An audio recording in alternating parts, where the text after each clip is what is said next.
Check the mic and make sure it sound right. Hi, I'm DK Will. This is DK Will Talk About It. I had a subscriber wanted me to do a video on crypto wallets. So I'm going to do this video on crypto wallets. It's going to be brief because I really don't know much about some of the wallets that I'm going to tell you about because I use the Ledger hardware wallet. But I think first what needs to be done is to understand what a crypto wallet is because see there's different types of crypto wallets. This article here done in September of this year talks about the 10 best crypto wallets of September 2023. And it says there you'll need a non-custodial wallet unless you want someone else watching over your crypto. And that's the case. If your crypto is on an exchange, you may have a wallet on the exchange, so to speak, an address where you can send crypto to and from. But you are not the custodian of that wallet. The exchange is. So if it's on Coinbase, Coinbase is the wallet custodian. If it's Uphold, Uphold is the wallet custodian.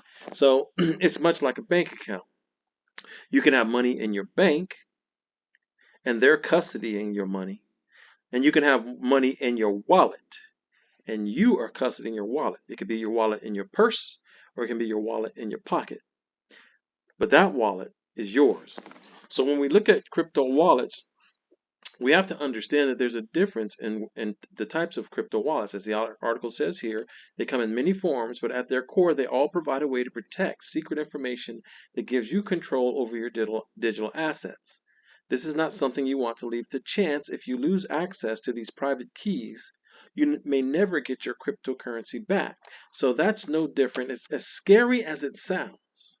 That's no different than if you lose your wallet. You may never get it back.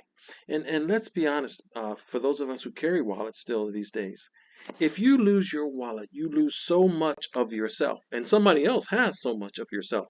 You lose probably your driver's license, you lose your social security card, you lose your credit cards, you lose your debit cards, you lose your cash, you lose so much of yourself if you lose your physical wallet. The only way they can get into your bank account is if they pretend to be you or they hack into your bank account. And so it's not a whole lot different when it comes to cryptocurrency wallets. So let's dispel that fear at first. And it really becomes a matter of familiarity. And the more you get familiar with it, the more comfortable you'll be in using it. However, I do want to encourage those of us who watch my videos, if you have crypto, you seriously should consider getting a crypto wallet. Now, wallets are all over the place. Banks are offering wallets. Credit cards are offering wallets. Exchanges are offering wallets. Those are software wallets. What I'm going to show you are hardware wallets, just like the leather wallet in your pocket or purse. You see here, a hot wallet or software wallet is on a device that is connected to the internet. These are often free to use, offering add-on services such as trading or staking in exchange for fees. A hot wallet makes it relatively easy to carry out transactions using crypto, but it may be vulnerable to hackers who could theoretically reach your crypto over the internet. That's a danger there. Whereas what they're terming as a cold wallet, which I will be terming a hardware wallet. See, there's a software wallet, that's hot. There's a hardware wallet, and that's cold. A cold wallet is on a device that is disconnected from the internet. These tend to cost money because you have to buy a piece of actual hardware. You have to buy an actual leather wallet, so to speak, that's set up to store your crypto. Because they are not connected to the internet, they may be harder for other users to reach. But if you lose the actual device, recovery could be very difficult. And like I said, that's very scary, especially depending on how much money you put on a hardware wallet. But at the same time, that's no different than losing your physical wallet. And one of the things that gets under my skin nowadays when I have my physical wallet and I use credit cards or debit cards, and it's very disturbing to me, but it's the way things are now. A person can use your credit card and never have to put any information in. You don't have to sign anymore. Remember in the old days, they swiped it and you had to sign it and all that. now you can go to a store, you can present your credit card, they will bill the credit card, and you can move on. They never ask you if it's your credit card. They never ask you for ID for your credit card. If it's in your possession, it's to them, it's like cash. It's yours. They don't ask you anything about it.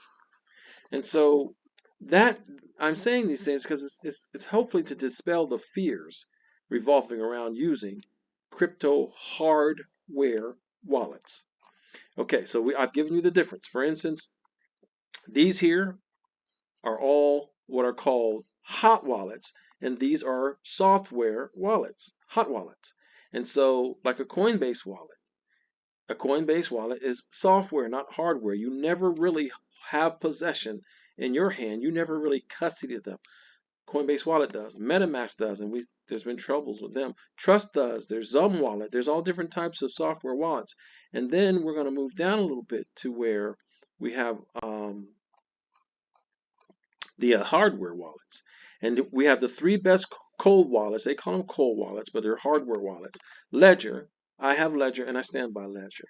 Trezor, I don't. I don't know what to say about them. And SafePile, I don't know what to say about them either, other than what I'm going to show you. And I will give my opinion on those. But what I do encourage is to become familiar with one of the wallets or all of the wallets, so that you, if you are heavy into cryptocurrencies and you have a sizable portfolio of cryptocurrencies, and sizable is a relative term. Sizable could be $5,000 for one person, and sizable could be $50,000 for the other person. And so a second article, and I'll put the links in the description of this video for these two articles that I'm using as a reference. And I'll also include the links for the crypto wallets, hardware wallets that I'm going to speak about. But it has the top crypto hardware wallets for 2023, and then it also gives information about the facets of pros and cons, really, for each wallet, including costs and things of that nature. And it kind of does it in reverse order, starting with the SafePal, going on to the Trezor, and then ending at the Ledger.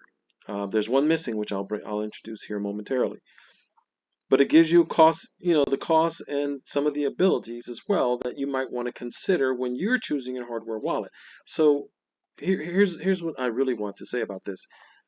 I've been doing videos about the dangers of the banks, about the direction of money and the direction of the financial systems, how collapses are coming, where's safety, all those types of things that are all designed to try to help us at least put ourselves in some safe positions. And quite frankly, in today's economy, when it comes to finances, it's difficult to decide what's safe because everybody's playing games, and it seems that almost nobody can be trusted. Of course, I will continue doing my videos on the narratives and help to, adjust our paradigms on how we receive this information, because right now they have a push going, like with BlackRock CEO Fink, whatever his name is. Now they're touting the benefits of crypto. But remember, before it was terrorist place, right? And so the conflict between that and, say, Senator Warren and her position on crypto. So all that's out there. But here's what I do know. I do know that the videos that I have done in this short sprint of my life where I've been involved in YouTube videos have been more accurate than not. They have been more on point than not. And for anyone who listened, they have been beneficial more so than not. Now, it does take patience, but that's where it all comes together. Because I've often said this is not the lottery. If you want to go play the lottery, go buy a lottery ticket. But if you want to invest in what's apparently going to be one of the greatest transfers of wealth that we've ever seen, opportunities for wealth, and probably the very last opportunity for any type of major gain in wealth once money becomes virtual and internet of value, then we'll ever see again. So that's why I'm doing this now too, because I've done videos saying, you have to be careful about the banks. Here's the thing about a bank. When you're comparing a bank to a hardware crypto wallet, you can do a bank run, and the bank doesn't have all the money that you want. The bank can literally run out of cash. That's a fact, coming from a former bank manager. The banks can run out of cash if everyone came asking for cash out of their accounts. There is no bank in existence, really, not even the central banks, that have an equivalent amount of hard cash on hand and if everybody wanted their cash. It does not exist. Conversely, if you put all of your crypto on a hard wallet, the crypto will always exist unless the entire platform goes extinct. You see the comparison there? You can try to run and get all your money in cash and you won't get it. You can run and get all your money in crypto and put it in your hardware wallet and get every bit of it. So that's another thing to consider. So diversification is really what we want to consider here. And by that I mean you may want some money in crypto. You definitely want some money in crypto. You may want some money in gold. You definitely want some money in gold. You may want some money in silver. You definitely want some money in silver. And you may want some money in cash. By cash, I mean bank accounts. Because I see a day coming when cash is dead. Okay, back on topic. It gives the wallets. Let's go to SafePal. I don't know anything about SafePal other than what I'm learning with you today on this video. But what I do know is I like what I see. I like this slim line design. It looks like they have a hardware wallet just as much as they have a software wallet. But here you see it. These are the items. They have the app, which is, like I mentioned, the software wallet. Then they have the extension, which is something that you would put on your laptop, kind of like your Brave wallet. And then they have actual hardware devices. And you can see the prices, $69.99 and $49.99. Not bad prices and not bad looking items, and they look like they're easy to use. And that's where we want to go. But you also want to know when you go there is what coins does it hold? Because it's no use having the wallet if you can't hold the coins that you own able to be put in the wallet. The hardware wallet. We're not going to look at the apps or software or anything extensions. We're talking about the hardware wallets. And when we consider SafePal's offering, you can click on the links which will be provided, and it tells you all the supported assets that you can use with their devices. And as you can see here, they have what type of supported wallet. Is it one of the two hardware wallets? Is it the extension wallet? Is it the software app? That's one thing you want to know. Now, for our purposes, wanting the hardware wallet, you want these first two symbols here. It looks like to me, because this looks like the extension, the third one, and this looks like this. Oh, that's hardware. Okay, so that's hardware. I don't know what that is, and that's mobile. So you want number 2 and number 4. If you're going to go hardware, if it's supported in number 2 and number 4. For instance, Cardano, you can put it on number 2, but you can't put. Nope, that's no number 2, no number 4. You can put it on number 4. Okay, so that's how you want to do it. You want to look it over, get you familiar with the symbols, which I am not apparently. The better is to see all 4 symbols, but you can see there, you can go through the coins and you can make sure the coins that you have are supported by this wallet. If they are, and you like the price and you like the methodology, you'd have to learn on your own. See, learn SafePal Academy on how to use them. Like I said, I don't use them. I have not used them, but I'm not opposed to using them. I can't say that to you. I'm not opposed at all to using it, because let's go to the next one in line, the Trezor wallet. And the Trezor wallet, it looks very simple to use to me, with very few buttons and things to work with, but that's the case for many of them. It gives the pros and cons for a hardware wallet, and of course you can see where it has the cord where it connects to your laptop right there to be able to interface. But also you want to know what coins are supported. That's really what's the key on the hardware wallets.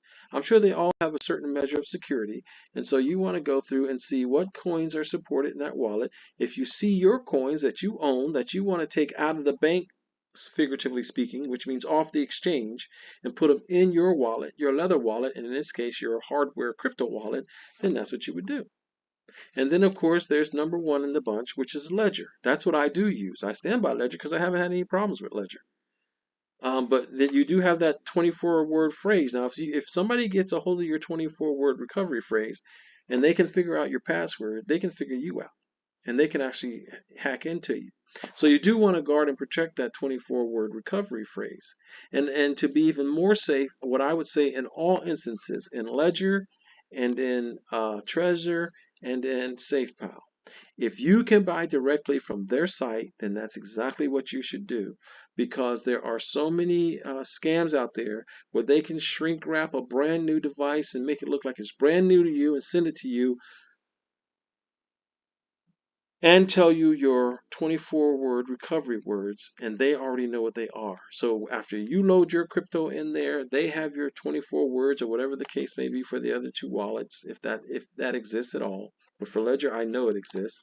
And if they have your 24-word recovery phrase, they can go sign in, put those, you notice it says recovery. Put those words in to recover that wallet as if they own it, because you didn't buy it directly from Ledger, you bought it from them. So they gave you a wallet that they were familiar with all the compartments. You know, the little zipper compartment in the back of some of those wallets. They know where all the hiding places are because they're the ones who gave you the wallet. So you want to be careful and make sure that you get your wallet from the actual provider, if at all possible. And I mean as best you can. That's including Amazon, maybe even Walmart. I mean, you can trust those if you want, but the best option is to get it directly from the provider. One wallet is not here, and that's the Decent wallet. And the Decent wallet is also a wallet that I attempted to get, but I had issues with with their website in doing so, and that immediately turned me off, and I didn't do it anymore. So I can't really say much for the Decent wallet. I will say that it exists, and the issue could have been my own. What I also will say is I love the option of a biometric wallet. I love the option of a biometric wallet, which means if it ain't your fingerprint, they ain't getting in. Thumbprint, fingerprint, toe print, take your pick. That's the good thing about it. And I love the option of the card. I do love that option too. So I haven't given up on the Decent wallet, but it is another option out there. Software wallets are a whole nother story. Those are the hot wallets. This video is not about the hot wallets. What it is about is become familiar with the wallets, folks, because there's no getting around it. And unless you want to trust all the exchanges, which we have seen, the exchanges, just as we anticipated, are having their issues. And we have the Gary Gensler army going after exchanges and everything, platforms and everything. You do want to hold what is most valuable to you in your own possession, and then interface with the internet whenever you choose to. Basically, you become your own vault.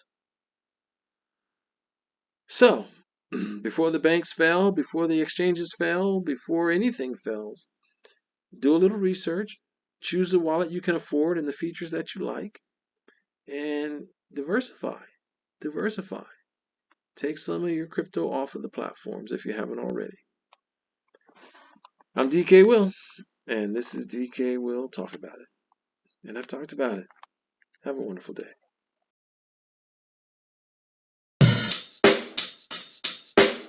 Check the mic and make sure it sound right.